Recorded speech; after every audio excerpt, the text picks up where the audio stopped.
Reunited at 6 o'clock, and we are going to call the meeting to order. Can I get verification of posting? Yes, it was posted on February 10th, 2026 by 5 o'clock p.m. Thank you. Next, we're going to have the invocation. Our prayer is not here, so Mr. McDowell is always our second in command. Let's bow. Dear Lord, thank you for this day and for all you've given us and all you blessed us with. And I pray that you'd be with council tonight as they make decisions that will move the city forward. I pray that you'd be with each and every one of them. I pray that you would be with us, care for us, and I pray these things in Jesus' name. Amen. Amen. Thank you. All right, let's do the Pledge of Allegiance.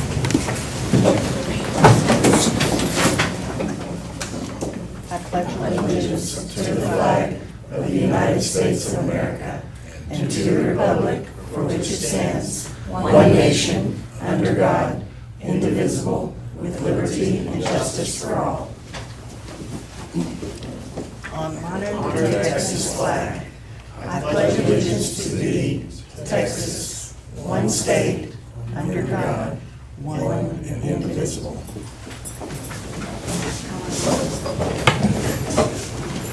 Next, we have approval of the minutes from our called meeting on January 28th, 2026. I move that we approve the meeting minutes from the called meeting on January 28th. All right, Second. I have a motion and a second. All those in favor say aye. Aye. Any opposed, same sign. Motion passes. All right, we're going to come into the public comment period. I don't believe, do we have anything? All right. So next we have our consent agenda. I would like to ask the police chief to come up and speak on his report to the council and update us. I appreciate it. Before I get started, I don't like prepared statements, and generally I don't have any, but I want to address the dog shooting incident that we had here in town. So I did make some notes because I want to make sure I get the facts correct and I don't misinterpret or misquote. Some of the details of this are a little bit graphic, so they kind of have to be due to the facts of the case. So I'm going to kind of go over this. First, I want to say that our thoughts are still with the family that lost this dog. It's unfortunate that they lost their family pet. So I want to start off with that. But before I get started, I want to make sure and make it clear, I'm not going to address any of the comments that were made on Facebook regarding people who posted about this. All I'm going to do is present the facts of the case as they were investigated by the sheriff's office. On January 12th, 2026, I got a call from Captain Curtis Rust, who stated he had just shot his neighbor's dog for acting aggressively towards him. I arrived on the scene with another officer, got the information from Captain Rust on what he had stated had happened. Immediately contacted the sheriff's office so that they could send a deputy out to investigate. This was an off-duty incident. He wasn't on duty at the time that this happened, but because he's a City of Clifton Police Department employee, I felt it probably a good idea to get an outside agency to investigate this. So the sheriff's office sent a deputy out. Once the deputy got there, myself and the other officer left. I didn't want there to be any illusions or any people saying that we were there to influence the investigation. So there was no City of Clifton employee on scene when the deputy arrived. So Captain Rust was placed on administrative leave. He was not placed on leave immediately because immediately there was no criminal investigation, which is one of the main things that triggers us putting somebody on paid admin leave. So about 3 days later, I was informed by the sheriff's office that the owner of the dog wanted to file criminal charges against Captain Rust. So at that point, I put him on leave pending the outcome of the sheriff's office investigation. So, which is routine, when our officers are being investigated. investigated for specifically potentially criminal things. So The next few things I'm going to read came directly from the report that I got this morning from the Sheriff's Office. I will say this report, since this has been completely dissolved of, is public record. Anybody in Bosque County or in the state or the United States can get a copy of this and confirm that what I'm saying is accurate. So, first off, there is ring footage camera footage from a neighbor that shows that the dog was in Captain Rust's garage. There's a video of him entering the garage. So there were some comments about him not being in the garage, but the dog was in the garage. Inside the garage, there was trash tore up consistent with the dog or another animal having tore the trash apart.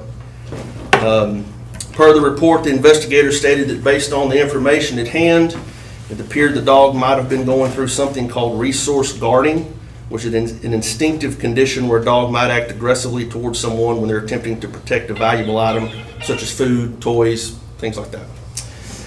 The dog was shot in the front shoulder, which indicates the dog was facing the person that shot it, not running away from the person that shot it.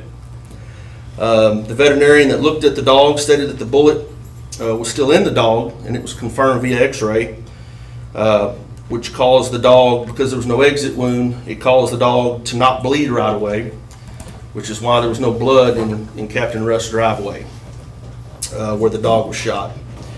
According to the vet, because there was no exit wound, the dog would have bled internally, filling up the cavity with blood before blood would have came out. The bullet went into the right shoulder, through the lungs, and lodged into the stomach of the dog. Investigators with the Sheriff's Office took measurements from inside the garage where the shell casing hit the wall to where the dog was allegedly standing, and also took measurements of where the dog was first bleeding, which does corroborate the story that he was in his garage and the dog was in pretty close proximity to where he was. According to the investigators, according to their report, they felt that the version of the events that Captain Rust explained to them matched the evidence that they found during the investigation.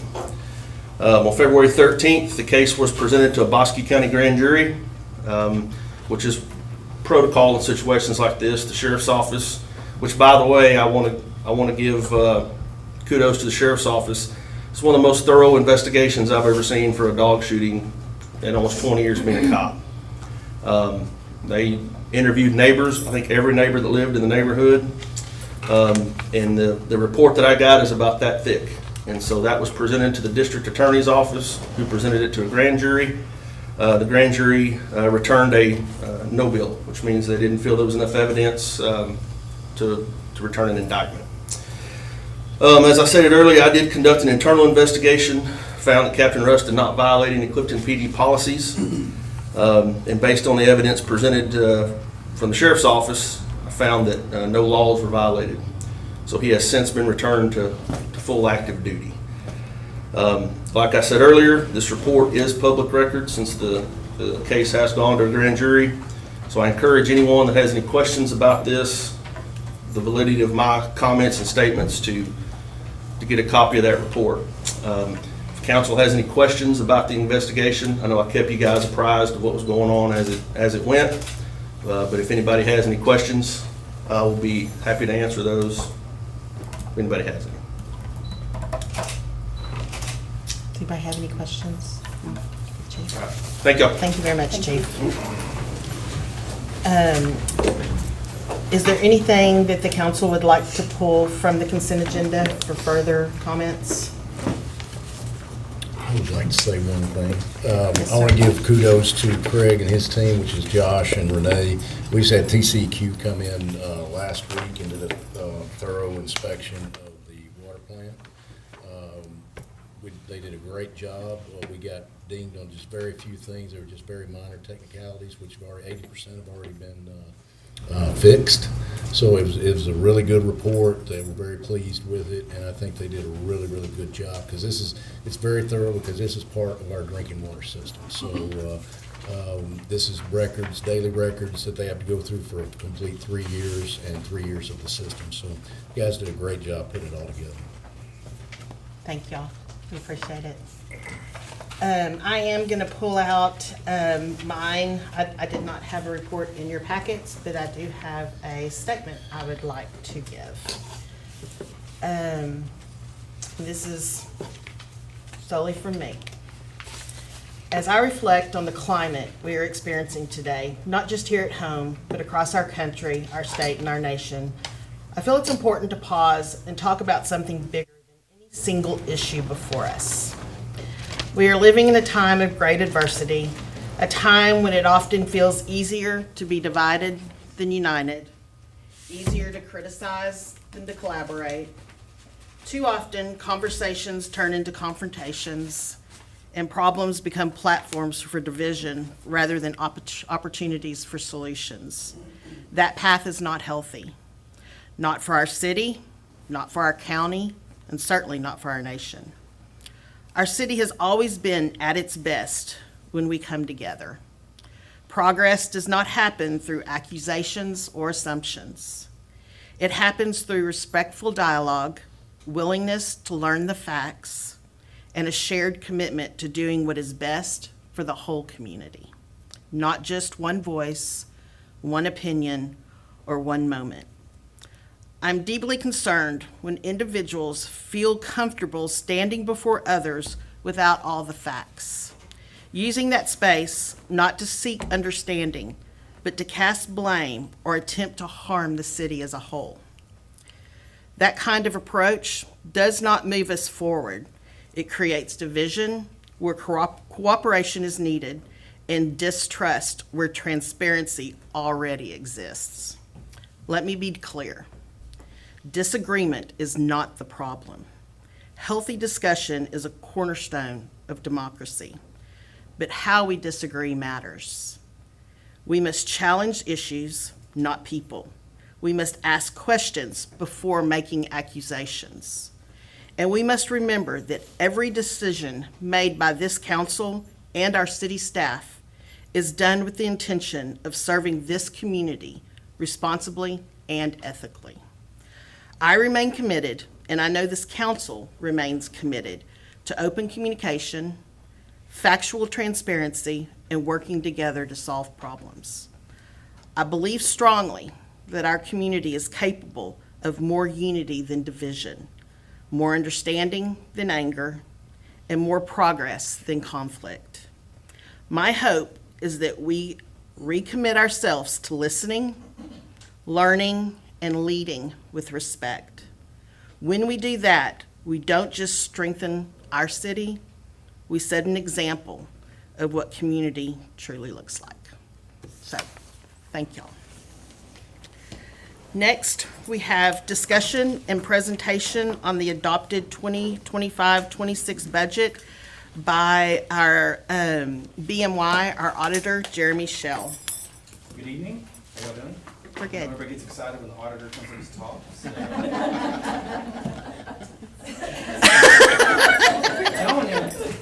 No, I've been meeting with Mayor Neely and Mr. McDowell and having a lot of discussions. So when you come on to take on a new client, you have to have discussions, learn about the client. There's some conversation. You had a consultant, CPA, that helped through part of this budget process, and I know some questions have come up since. So I have a very simple presentation I'm going to go over with you. Just discuss budgets very briefly, and then answer any questions you'll have, and then I'll get out of your hair. This is not a real high-tech handout, but it does the job.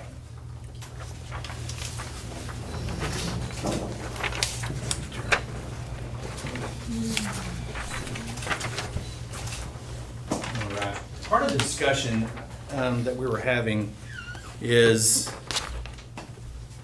if y'all will kind of look at this very simple handout, this first column is the general fund. The second one is going to be your water, sewer, and sanitation. So that's Fund 21, 22, and 23 that makes up your enterprise fund. Part of the discussion was y'all adopted a deficit budget. So when you first hear that, you're like, is that good? Is that bad? What does that mean? And so we're talking about the fiscal year 25-26. We're auditing fiscal year 25, but just part of our discussion, they had some questions on the budget, said, hey, can you take a look at it? I'm like, absolutely. So what I want to talk about, if y'all look at that first column, budget revenues, $3,049,000, budget expenditures in your general fund, roughly $3.6 million. You had a budgeted deficit of $535,000. kind of what I wanted to point out here is that next line right there. Y'all have, just in your general fund alone, and this is as of 9/30/25, not audited yet, but I pulled this out of y'all's system. You have cash reserves sitting there at $1,089,000.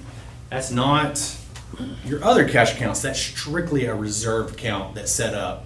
So right now, we have some homework going on that we've discussed. That's sitting on your balance sheet.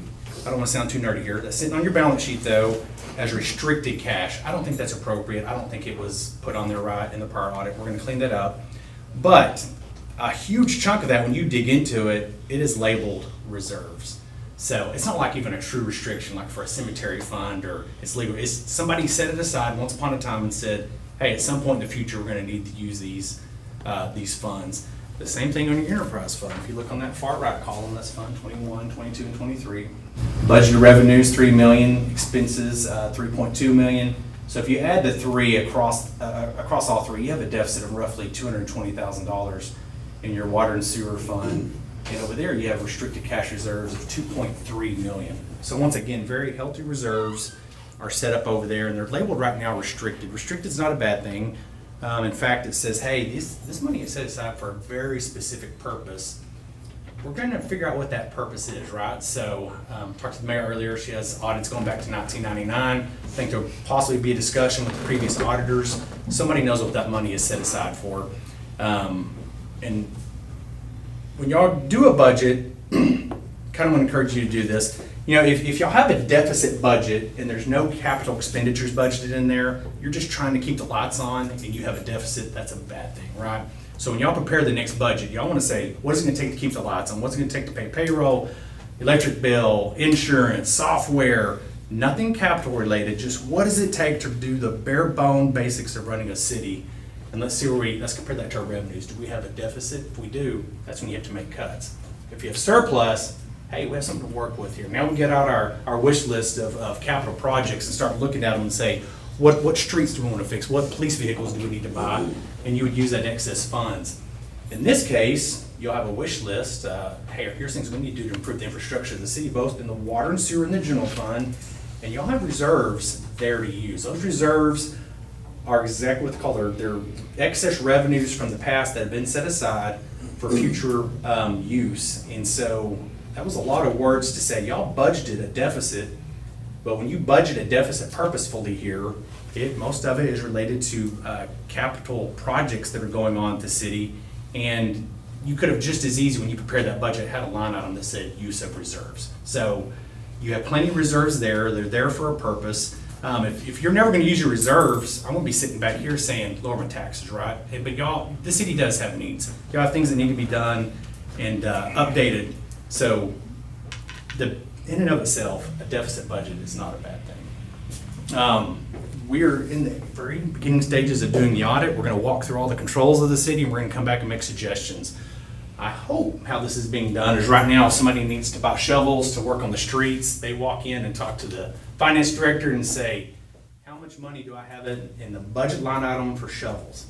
And she says, hey, you have $200. He says, great, I only need $150. Once the budget line item has been looked at, a PO can be issued.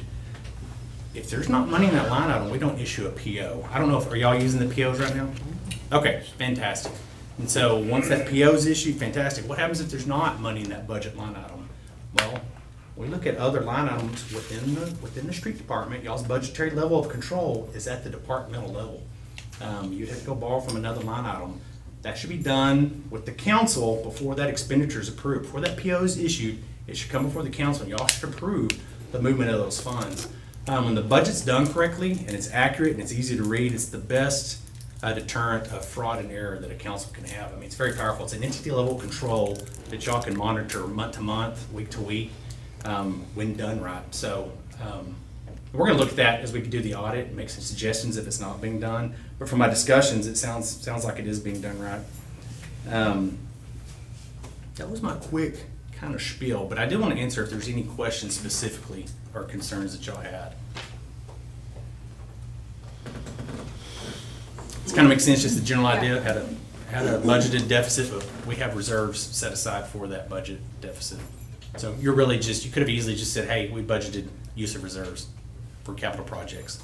And this does not include, y'all have a healthy EDC with over $800,000 in it. So I'm gonna be looking, hey, what can we use those funds for? Y'all have a streets, restricted special revenue street fund. Y'all budgeted around $270,000 in that. Y'all have more cash in there than that, so there's room there. Because you also budget $275,000 in street projects out of your general fund. So just looking at that real quickly, there's funds that are already restricted that can only be used for streets. I'm gonna use the money out of there before I pull it out of my general fund. So I think as y'all start looking at some of that, it's gonna make a lot of sense. And there's not a cash flow issue. There's plenty of cash. It's just defining it, making sure it's being pulled out of the right bucket, and making sure the budget's being monitored appropriately. Do y'all have any questions? Does that answer some of the questions? And I said a lot of words, so later they know how to get a hold of me, so if y'all have any more questions, man, give me a call and we can kind of talk about it in more depth and answer any questions y'all have going forward. Thank you. Hopefully Terry. next time y'all see me, it'll be to present the 25 audit. Yes, sir. I appreciate it. All right. Thank you. Thank y'all. Appreciate it. All right. Next, we have the first reading of Resolution 260201 for the City of Clifton Downtown Reconstruction and Beautification Project. Let me go ahead and read that. Yes, please. Resolution number 260201, resolution of the City Council of the City of Clifton, Texas, approving the Clifton Economic Development Corporation grant of $300,000 to the City of Clifton. Whereas the Clifton Economic Development Corporation, the Clifton EDC, Board of Directors has determined that a grant in the amount of $300,000 to the City of Clifton's downtown reconstruction and beautification project to be paid out $150,000 in 25-26 fiscal year and $150,000 in the 26-27 fiscal year would be consistent with the purposes of the Clifton EDC and would be beneficial to the City of Clifton. And whereas the Clifton EDC has advertised its intent to grant the funds to the City of Clifton as required by law, and whereas the Clifton EDC Board has conducted a public hearing on its intent to provide a $300,000 grant to the City of Clifton and received no opposition to the grant. Now, therefore, as provided by law, the City Council of the City of Clifton acts to authorize the following. Section 1, approval of grant in the amount of $300,000 to the City of Clifton. Thank you. All right, the first reading is done. Next, we have discussion and possible action regarding Amanda Villapondo's request to use City Park and Armory for Walking Together Tomorrow's Suicide Awareness Walk, August 29th, 2026, from 6 to 9 p.m. Hello. We're just asking, last year we held our very first suicide awareness walk, and it was such positive. We had so many people that they were moved by it. They thought, y'all, this is the very first time y'all are hosting this. They couldn't believe it. We had around 300 people that attended our event. And we had around 35 vendors that came out and gave resources to the people that attended so that they would know where they could reach out to or little tools that they could use every day to get them through their day-to-day routines.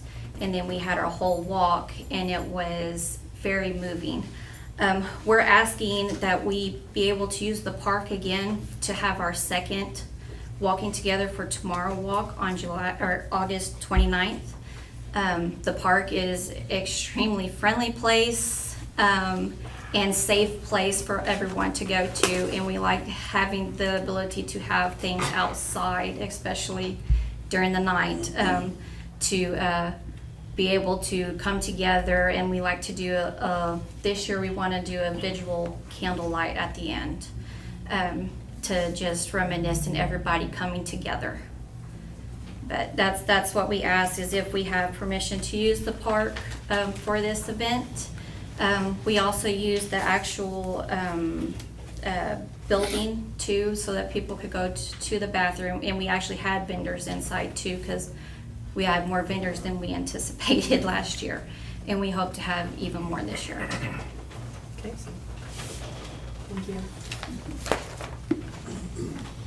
I move that we approve the request to use the City Park and Armory for Walking Together Tomorrow Suicide Awareness Walk, August 29th, 2026, from 6 to 9 p.m. I'll second that. I have a motion and a second. Is there any further discussion? All those in favor say aye. Aye. Any opposed, same sign. Motion passes. Thank you. Next, we have discussion and possible action regarding Bosque Museum's request for $4,500 from hotel occupancy tax funds for their 3R Farms sporting clay shoot. Ms. Erin? Hello, I'm here. I'm back. It's been a year. Can y'all believe it? So this year is our 9th event. This is the 6th that we've had contiguously. We had 3 kind of in the late 20 teens, but this is the 6th continuous event. Last year, we expanded it to be a 2-day event. The evening before, we had an event for sponsors, for those title sponsors that allowed the event to happen. This year, we're expanding it even more to a 3-day event. So Friday, there's the patron party, Saturday is the event, and then Sunday, all of the participants in the shoot will get into the museum for free. We really want to make this a full weekend event to pull people to Clifton, not just for the day, but for the full weekend. So hopefully this will get that done. We've got 100 participants each year. If we max out, last year I think we were at like 90 shooters. We were almost full last year. We use about 30 volunteers, and there's 10 different people on the committee too. So there's a lot of community support for this event.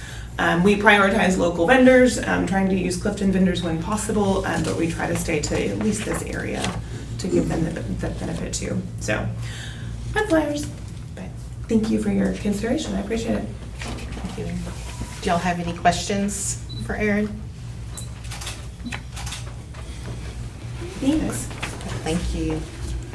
I'll entertain a motion. I'll make a motion that we approve the request for $4,500 from hotel occupancy tax funds for the Bosque Museum's 3R Farms sporting clay shoot. I'll second it. All right, I have a motion and a second. Is there any further discussion? All those in favor say aye. Aye. Any opposed, same sign. One abstention. Yes, I abstain because I'm intimately involved.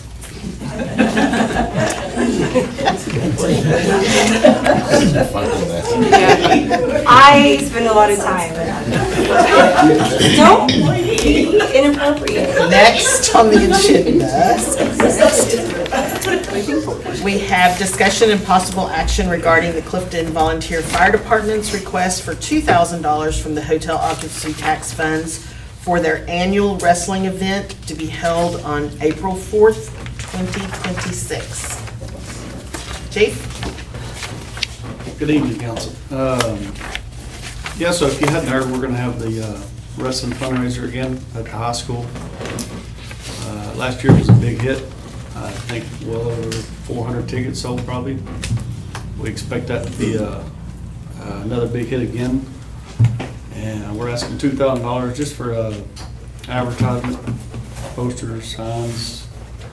And I want to say last year, between Friday night and Saturday night, it was probably like 12 or 13 rooms that were booked. So that's just, we're just asking for a little money to help advertise. Do y'all have any questions? I'll make a motion that we approve the Clifton Volunteer Fire Department's request for $2,000 from the hotel occupancy tax funds for their annual wrestling event to be held on April 4th, 2026. I second. I have a motion and a second. Is there any further discussion? All those in favor say aye. Aye. Any opposed, same sign. One abstention. One abstention. Thank y'all. Thank you. Next, we have discussion and possible action regarding purchasing Molding Mills storage tank booster pump and piping funded with our Certificate of Obligation 2025 funds. What this is, council, I'm gonna let Craig kind of discuss what it's about, but I did tell y'all that anytime we spend any money out of CO, I wanna come back to council, and that way you know exactly what we're doing. So this is kind of one of the first things. We have a lot more bigger projects to come, but this quote apparently is hot off the press, like immediately. So I'm gonna let Craig kind of discuss what we're doing. Good evening. This is, like I said, one of our certificate of obligation projects. This is gonna be for the installation of a secondary pump, backup pump for our molding mill station. And what it'll do is provide, in case we have a failure of one pump, we'll have a backup pump for it. That's pretty much it. Makes sense. Yes. But also, what we're also doing too, and Craig did touch base, and he can verify, the electrical panels in there were put in early 1920s.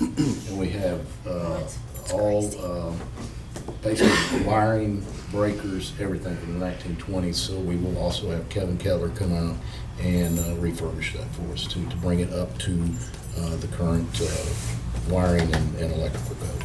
And that will be a second part to this project, but this price is actually by Jorgensen Pumps, which they are buy board certified. So.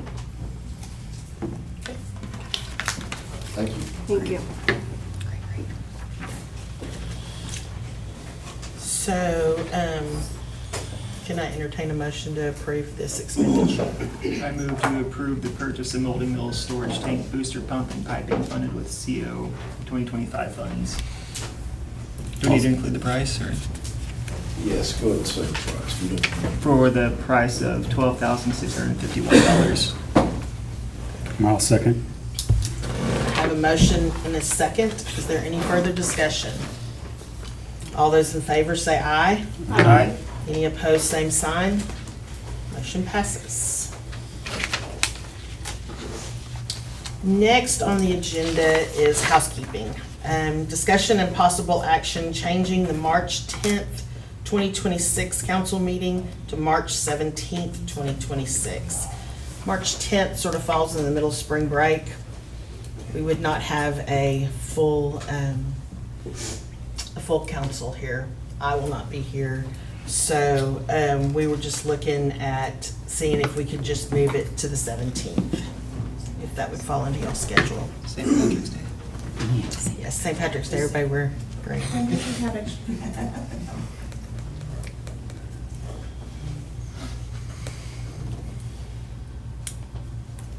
I'd be fine with that. Does that fit? All right, I'd entertain a motion.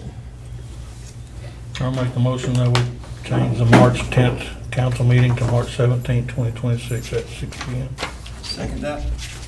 All right, I have a motion and a second. Is there any further discussion? All those in favor say aye. Aye. Any opposed, same sign. Motion passes. Next is discussion and possible action regarding Resolution 260202 for the Texas Community Block Grant Program 2026 Rural Economic Development Downtown Revitalization Program. Haley's going to come and catch us up on that. Hello, council. Okay, I just want to give a little bit of information about this grant before reading the resolution. So first off, this grant is to help with downtown revitalization projects. So that being said, the first part of this, it's a two-part application. The first part of this application is the community assessment application portion. So that is what we'll submit first, just to see what the community needs are. And if we're approved from there, we will know in May. And then from May to August, we have the opportunity to submit the second portion of this grant application, which is going to be the actual plan. This grant is for $1 million, and the plan that we submit has to be a total of $1 million. So we will come together with a $1 million plan once we are accepted based off community needs. So the first portion will truly be advocating for our downtown and how much we need this money to put towards a project.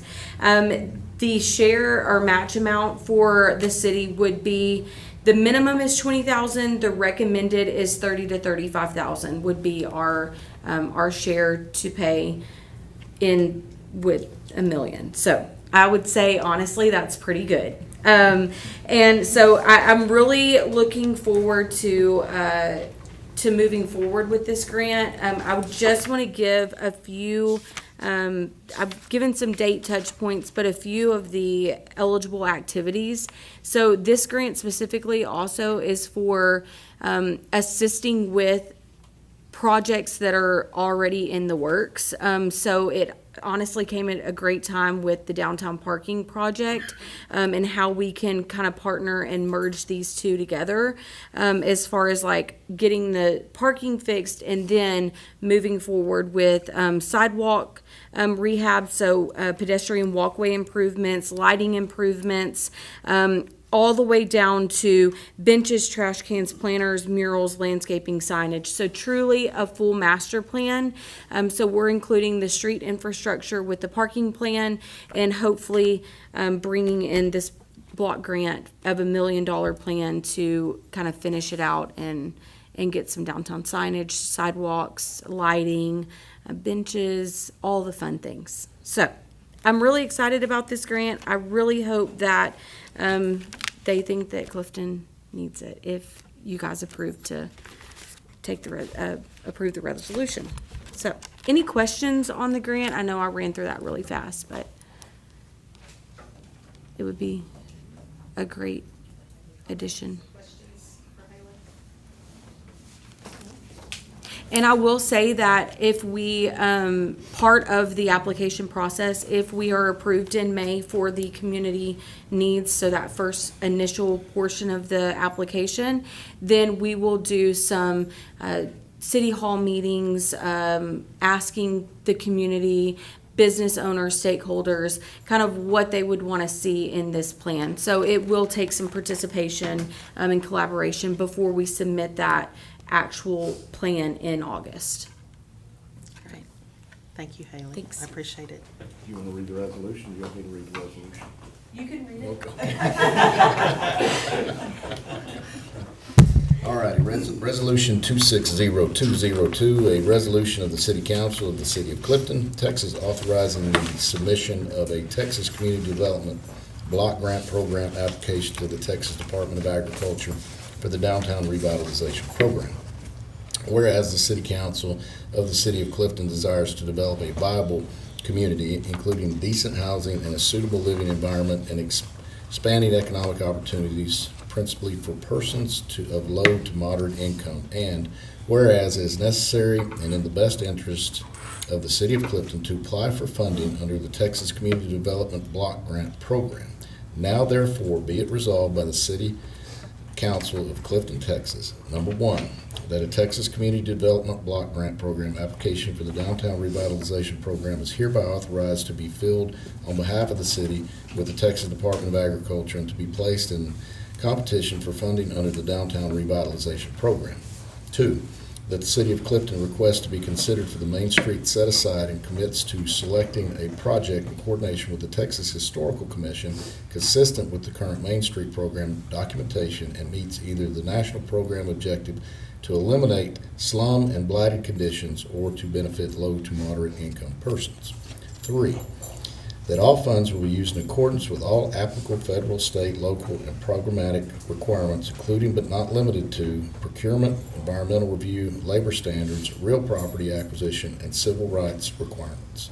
4, that the City of Clifton is committing to provide $20,000 in matching funds towards the application's activities with a specific usage and funding source to be determined prior to any award of grant funding. Well, thank you very much. That reading is done. Next on the agenda, we are going to forego the executive session and move to the next agenda item, which, as y'all have, and Do we need to make a message on the resolution? Do you need a motion on that, Haley? it's just a reading. Yeah, it's just, I think it's just a reading. I don't Discussion think, and possible action. yeah, I probably should just put reading. So,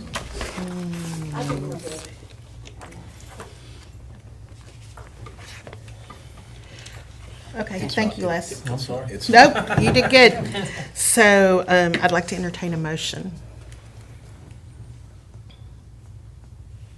I move to Accept Resolution 260202 for the Texas Community Block Grant Program 2026 Rural Economic Development Downtown Revitalization Program.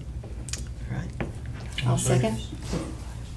I have a motion and a second. Is there any further discussion? All those in favor say aye. Aye. Any opposed, same sign. Motion passes. Thank you. Catching up. So, next we have discussion and possible action regarding the employment of the city secretary. If y'all see in front of y'all, we have a letter of resignation from the city secretary. And we just need to accept that. And at the same time, we need your decision on the paying out of the accrual of vacation. I think before you, there is our, That's our policy. is the policy. And on the second page, it says accrued vacation leave. There's reasons to not give it out. But at the end of the day, it's up to the council how that's done. So, y'all can review that. This is something that came up today, so we didn't have time to get it in your packets. I'm going to give y'all a minute just to review it.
What are your thoughts?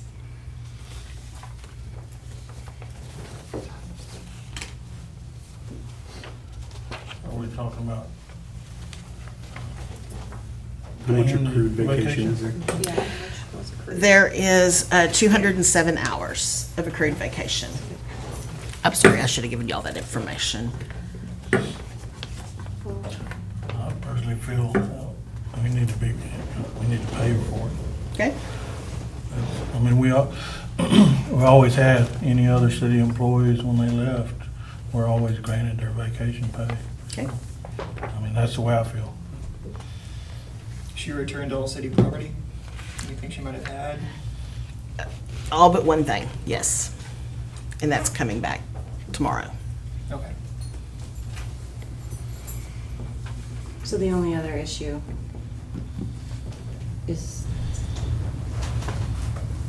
the 2 weeks' notice in the Yes. policy.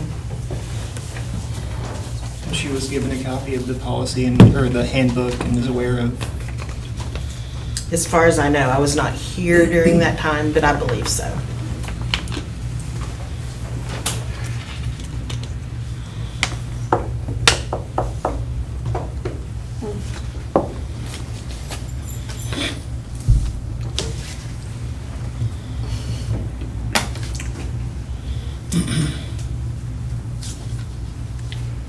So what I'm looking for is a motion to approve the resignation, and then also how you would like to do the accrual of her vacation. If I had a vote, which I don't, I would recommend to go ahead. She has, I mean, that was part of her package. She accrued that.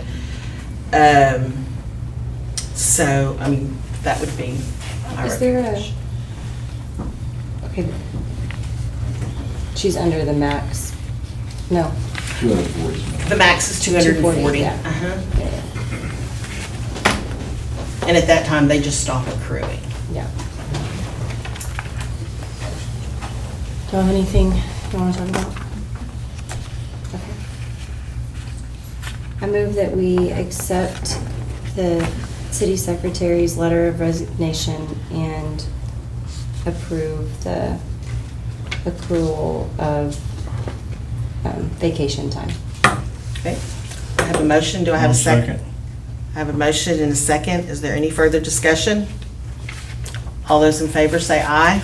Aye. Any opposed, same sign. Motion passes. Thank y'all very much. Next, we have discussion and possible action regarding an interlocal governmental cooperation contract for part-time professional services with the Heart of Texas Council of Governments in the amount of up to $6,500 a month. What this would be is, it would be anywhere from 30 to 90 day consultant that would come in and look at the staff. She would be able to give recommendations, and at that time, give insight on how to do things maybe better, more efficiently, things that might be missing that we haven't realized. And if you will look, I believe, do y'all have her resume? Yes. So as you see, she's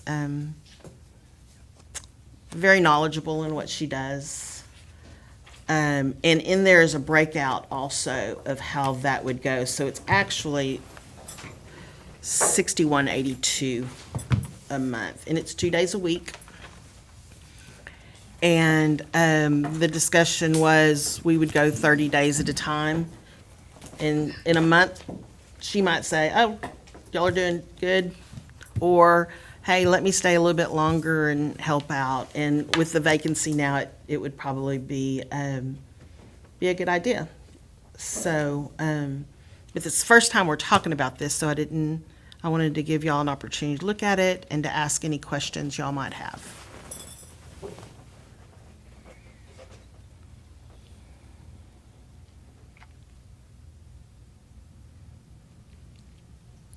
This individual would report to council? Yes. And would come back when we, at the end and give recommendations. And it would be, it would be a full consultant type relationship. And did you just say this was month to month, or? It is. For a total term of 3 It months? is. When we discussed it, she said, how long? And I said, 90 days would be the max. As we discussed it in the needs, we thought 90 days would be the max, and, so 30 days at a time. Is that That's correct. pretty much?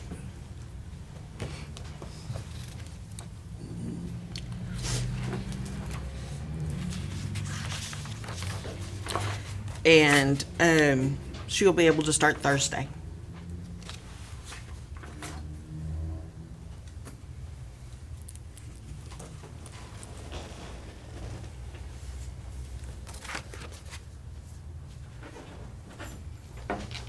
Sounds like this would be very beneficial for us. I agree. Yeah, I'll make a motion regarding the to approve an interlocal agreement or interlocal governmental cooperation contract for part-time professional services with the Heart of Texas Council of Governments in the amount of $6,500 per month. I'll second that. I I have a motion and a second. Is there any further discussion? All those in favor say aye. Aye. Any opposed, same sign. Motion passes. All right, next, we have discussion and possible action regarding the creation of the finance specialist position within the city of Clifton.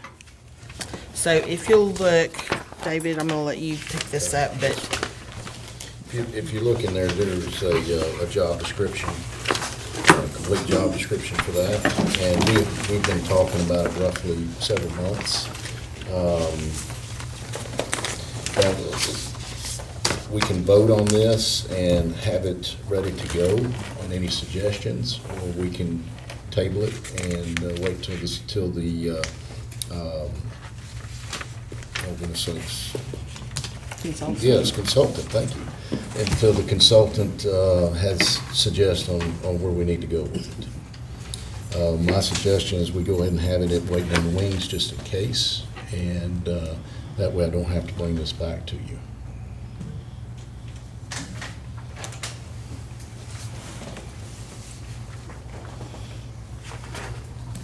And I believe this is the same,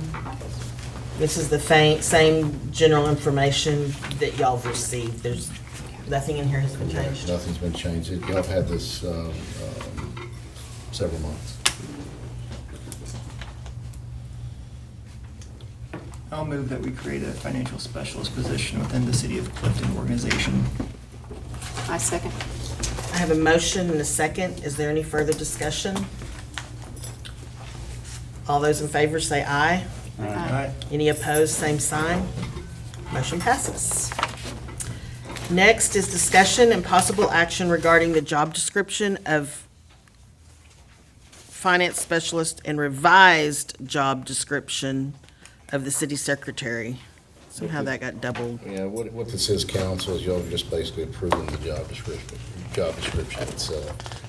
We basically took everything out of the city secretary's job description, had to do with finances, and added it into the financial position. So there's no finances involved in the city secretary's job description at all right now.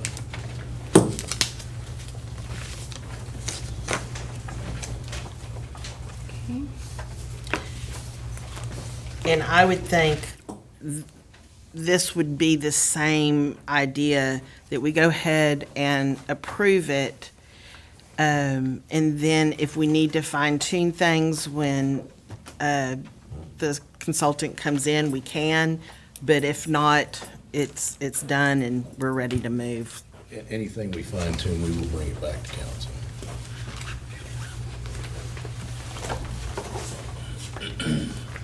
I move to approve the job description of financial specialist and revised job description of the city secretary.